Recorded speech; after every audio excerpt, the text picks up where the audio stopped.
പെട്ടിട്ടുള്ളത് എപ്പോഴും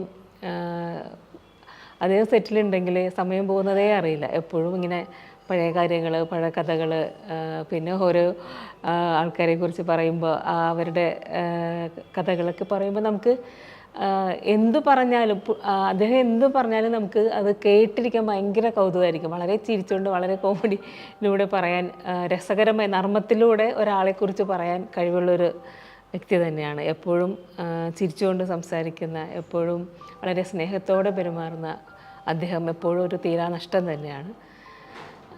ഉപ്പുമുളക് ഒരുപാട് ഇഷ്ടമായിരുന്നു.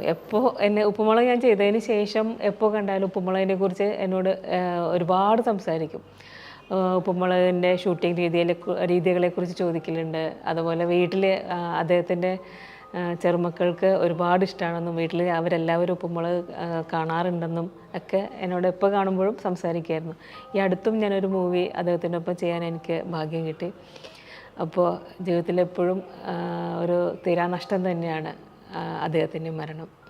എനിക്കതുമായിട്ട് കുറച്ച് അടുത്ത പരിചയം കുറച്ചേ ഉള്ളൂ. കാരണം 2-3 ഷോസിൽ നമ്മൾ പങ്കെടുത്തിട്ടുണ്ട്. പിന്നെ അല്ലാതെ നമ്മുടെ ഉപ്പുമുളകിൻ്റെ സെറ്റിനടുത്ത് അദ്ദേഹത്തിൻ്റെ വേറൊരു സിനിമ ഷൂട്ടായിട്ട് ബന്ധപ്പെട്ട് വന്നപ്പോൾ പരിചയപ്പെടാനായി കുറച്ചൊക്കെ സംസാരിക്കാൻ പറ്റി. പക്ഷേ സംസാരിച്ച നിമിഷങ്ങളൊന്നും വളരെ നർമ്മം നിറഞ്ഞ സംഭാഷണങ്ങളായിരുന്നു. ഒരിക്കലും ജീവിതത്തിൽ മറക്കാൻ പറ്റില്ല. പിന്നെ അദ്ദേഹത്തിൻ്റെ അറിയാമല്ലോ, അദ്ദേഹത്തിൻ്റെ ഒരു ഹ്യൂമർ ഞാനൊക്കെ അനുഭവിച്ചത് റാംജി റാവ് സ്പീക്കിംഗ് എന്ന ആ ഒരു സിനിമയോട് കൂടിയാണ് അദ്ദേഹത്തിനെ കൂടുതൽ ഇഷ്ടപ്പെട്ടു തുടങ്ങിയത്.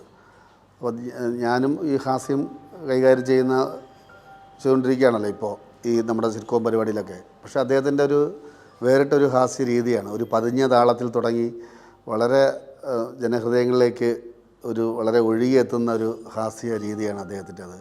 അദ്ദേഹം ചെയ്യുകയല്ല, ജന്മനായുള്ള സിദ്ധിയാണ്. അദ്ദേഹത്തിൻ്റെ പുസ്തകങ്ങളൊക്കെ വായിച്ചിട്ടുണ്ട്. അപ്പോൾ അതിലൂടെ അറിഞ്ഞ കാര്യങ്ങളൊക്കെയാണ് ഇതൊക്കെ.